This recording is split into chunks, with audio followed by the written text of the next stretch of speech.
Christian Bale से पहले आखिर अमेरिकन साइको का रोल प्ले करने के लिए कौन कंफर्म किया गया था? आखिर क्रिश्चियन बेल इस रोल के लिए क्यों परफेक्ट थे और उन्होंने इस रोल को प्ले करने के लिए किस किस प्रकार की खतरनाक तैयारियां की थी? आखिर किस रियल लाइफ सेलिब्रिटी पर क्रिश्चियन बेल ने पैट्रिक बेटमैन को एक्चुअली मॉडल किया था? आखिर क्यों इस मूवी के बनने के दौरान कई सारे विरोध हुए थे और इस मूवी को कहां-कहां और किस किस प्रकार से शूट किया गया था और फाइनली कहां-कहां पर देखने को मिला है American psycho 2। American psycho movie आज के मीम कल्चर के जमाने में काफी ज्यादा पॉपुलर हो चुकी है, जिसमें न जाने आजकल कितने प्रकार के एडिट, मीम और सिग्मा कोड्स हमें रोज की रोज रील्स या शॉर्ट्स में सुनने को मिलते हैं। ऐसे में चलिए आपको आज की वीडियो में हम बताते हैं असल कहानी इस मूवी के बिहाइंड द सीन बनने की, वो भी 15 अमेजिंग, माइंड ब्लोइंग और ऑसम फैक्ट्स के रूप में। तो फिर देर किस बात की? हे गाइस, मेरा नाम है पंकज सागर और आपका स्वागत है गेमों को हिंदी की कॉर्पोरेट वीडियो में। Now without wasting any more time, let's get started.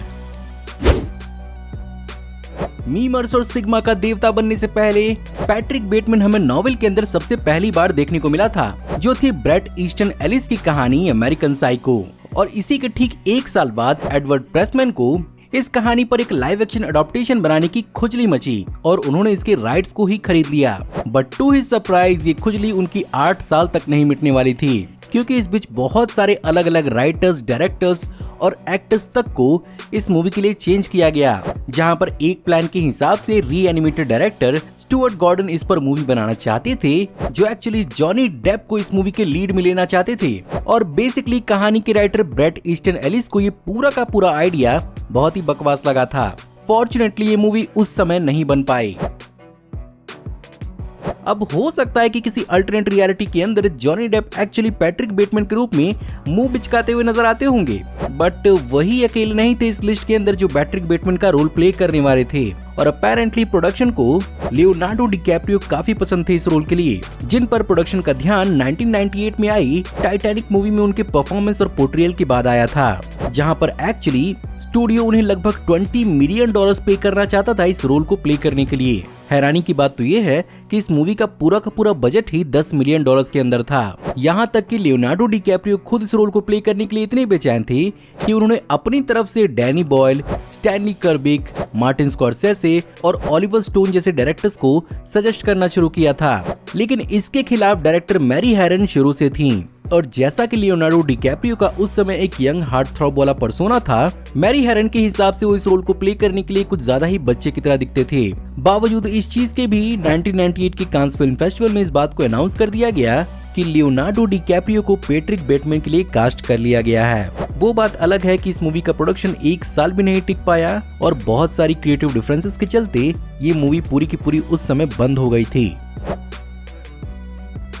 वहीं पर अगर बात क्रिश्चियन बेल की जाए तो उन्हें तो अप्रोच लियोनार्डो डिकैप्रियो से पहले ही किया गया था, जहां पर क्रिश्चियन बेल की होम कंट्री इंग्लैंड में मैरी हैरन ने स्क्रिप्ट को भिजवाया था। बट सरप्राइजिंगली क्रिश्चियन बेल इस रोल को प्ले करने में इंटरेस्टेड नहीं थे, क्योंकि उन्होंने अमेरिकन साइको किताब नहीं पढ़ी थी। बट उस समय मैरी हैरन ने उनकी उस समय की मूवी वेलमेट गोल्डमोर के डायरेक्टर क्रिस्टिन वैकन को उन्हें स्क्रिप्ट को पढ़वाने के लिए पटा लिया। क्रिश्चियन बेल ने एक्चुअली स्क्रिप्ट को पढ़ा और उन्हें तुरंत ही इस मूवी के अंदर इंटरेस्ट आने लगा और उन्होंने स्क्रिप्ट के अंदर एक सर्टेन ह्यूमर को भी नोटिस किया, जो उन्हें काफी फनी लगा था। इवेंचुअली उन्होंने इस कैरेक्टर को एज एन एलियन देखा, जो 1980 के कैपिटलिस्ट न्यूयॉर्क के अंदर आकर उतरा हो। इवेंचुअली बीच में हुए लियोनार्डो डिकैप्रियो वाले कांड के बावजूद भी क्रिश्चियन बेल इस बात को लेकर कॉन्फिडेंट थे कि एक न एक दिन वही इस रोल को प्ले करेंगे, जिसके कारण उन्होंने अपने इस रोल को लेकर तैयारी कभी बंद ही नहीं की थी। फिर भी बीच में Ben Affleck, Matt Damon, even McGregor और विंस वॉन को भी अप्रोच किया गया था।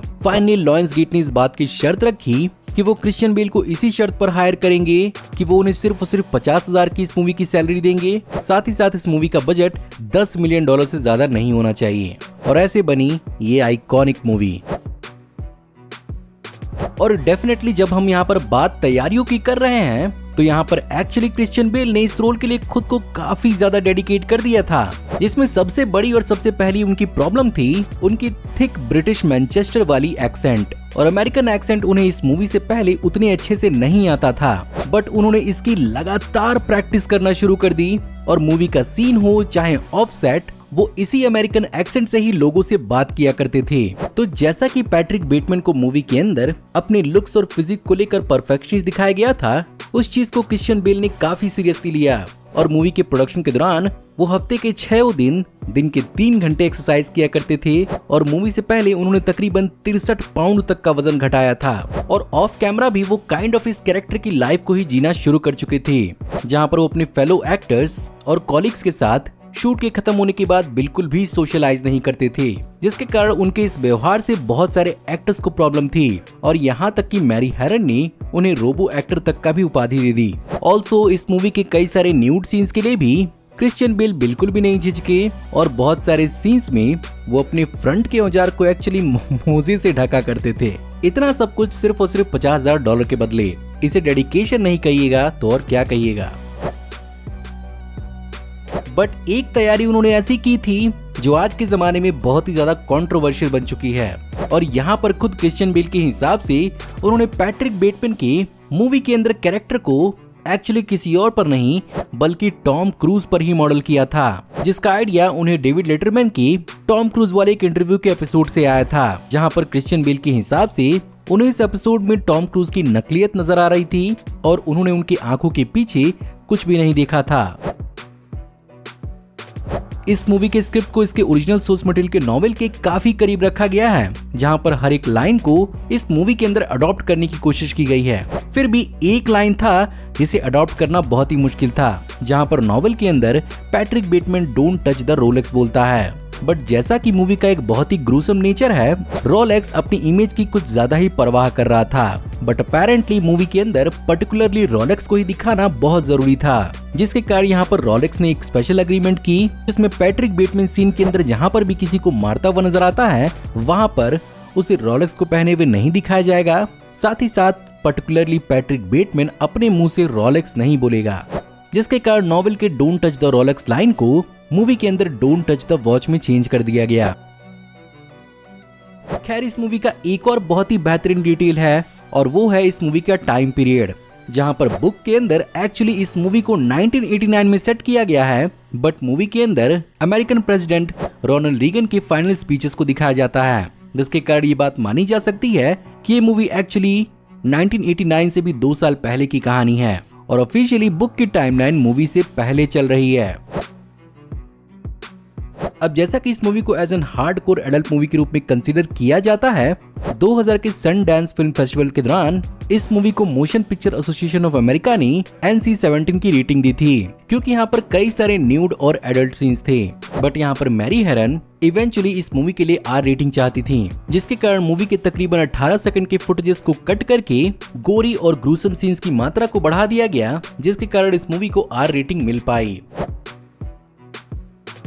ह्यूई लुइस को इस मूवी के अंदर पैट्रिक बेटमैन का फेवरेट म्यूजिशियन बताया जाता है और उन्हीं के गाने हिप टू बी स्क्वायर पे एक सीन के अंदर पैट्रिक बेटमैन अपनी कमर भी लचकाते हुए नजर आता है। बट पहले ये गाना इस मूवी का ऑफिशियल साउंड ट्रैक भी होने वाला था, जो एक्चुअली मूवी के साथ ही रिलीज किया जाता। एक्चुअली ह्यूई लुइस खुद ही विलियम डफो के एक बहुत बड़े फैन थे और उन्होंने उन्हीं के लिए इस मूवी के अंदर अपने गाने की राइट्स को बेचा था। लेकिन जैसा कि इस मूवी के साउंड ट्रैक के अंदर बहुत सारे और म्यूजिशियंस के भी गाने थे, ह्यूई लुइस नहीं चाहते थे कि सिर्फ और सिर्फ उनके गाने के लिए दुनिया भर के लोग इस मूवी के पूरे साउंड ट्रैक को खरीदें, इसलिए उन्होंने मना कर दिया। लेकिन ये चीज बाहर अलग तरीके से फैली और लोगों ने ह्यूई लुइस को डिफेम करना चालू कर दिया।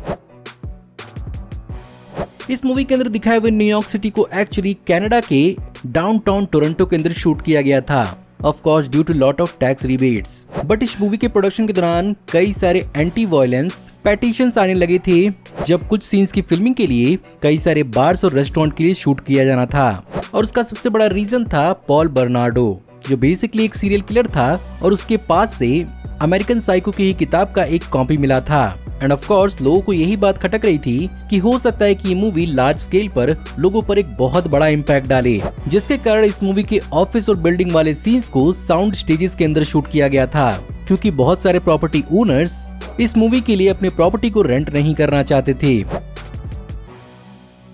वहीं पर इस मूवी के अंदर जैरेड लेटो के कैरेक्टर का डेथ भी काफी ग्रूसम तरीके से पॉल बैटमैन का कैरेक्टर करता है और इस सीन के लिए एक्चुअली यहाँ पर क्रिश्चियन बेल ने बहुत ही कड़ी तैयारी की थी, जिसके लिए यहाँ पर डायरेक्टर और उन्होंने कई सारी रिहर्सल्स की थी। बस फर्क ये है कि उन्होंने यहाँ पर जैरेड लेटो के साथ किसी भी प्रकार का रिहर्सल नहीं किया था और मूवी के अंदर जो सरप्राइज और शॉक जैरेड लेटो के फेस पर देखने को मिला है वो उनके लिए सीन के अंदर काफी ज्यादा स्पॉन्टेनियस था।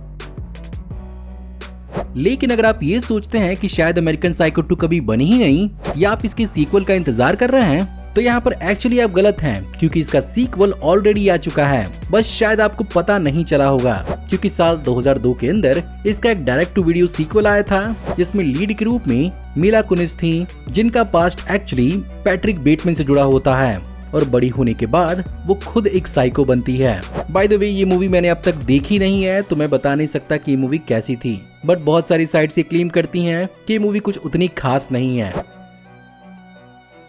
इसके अलावा क्या आपको ये मालूम है कि अमेरिकन साइको के ऊपर एक्चुअली एक टेलीविजन शो भी आने वाला था जिसे 2013 में फॉक्स और लायंसगेट ने एक्चुअली अनाउंस किया था, जो बेसिकली पिछले वाली मूवी की एक सीक्वल की तरह ही होती, जिसमें पैट्रिक बेटमैन को एक्चुअली अपने मिड 50s के अंदर दिखाया जाता, जो अपने अंदर एक स्टूडेंट को रखता और उसे अपने तौर तरीके सिखाता और काइंड ऑफ अमेरिकन साइको की लेगेसी सेटअप करते हुए नजर आता। लेकिन इस सीरीज का क्या हुआ इसके बारे में अब तक कोई जानकारी नहीं है।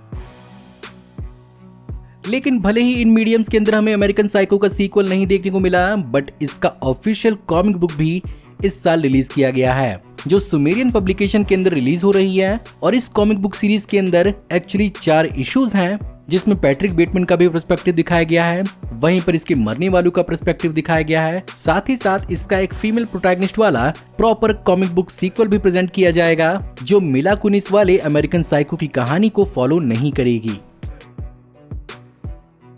बात करें अगर फाइनेंशियल परफॉर्मेंस की तो इस मूवी को सिर्फ और सिर्फ $7 मिलियन के साथ बनाया गया था और इस बजट पर इसने सिर्फ और सिर्फ $34 मिलियन ही कमाए, जहां पर उस जमाने में क्रिश्चियन बेल की परफॉर्मेंस को लेकर तो काफी तारीफ हुई थी, बट इस मूवी के वॉयलेंट नेचर के चलते इस मूवी की काफी आलोचना भी हुई थी और बहुत सारे लोगों ने इसे हॉरर और ह्यूमर दोनों से कंपेयर किया था। बट हाँ, यहाँ से क्रिश्चियन बेल का करियर बहुत ही तेजी से ऊपर गया और उन्हें एक बहुत ही बेहतरीन एक्टर के रूप में स्थापित कर दिया गया।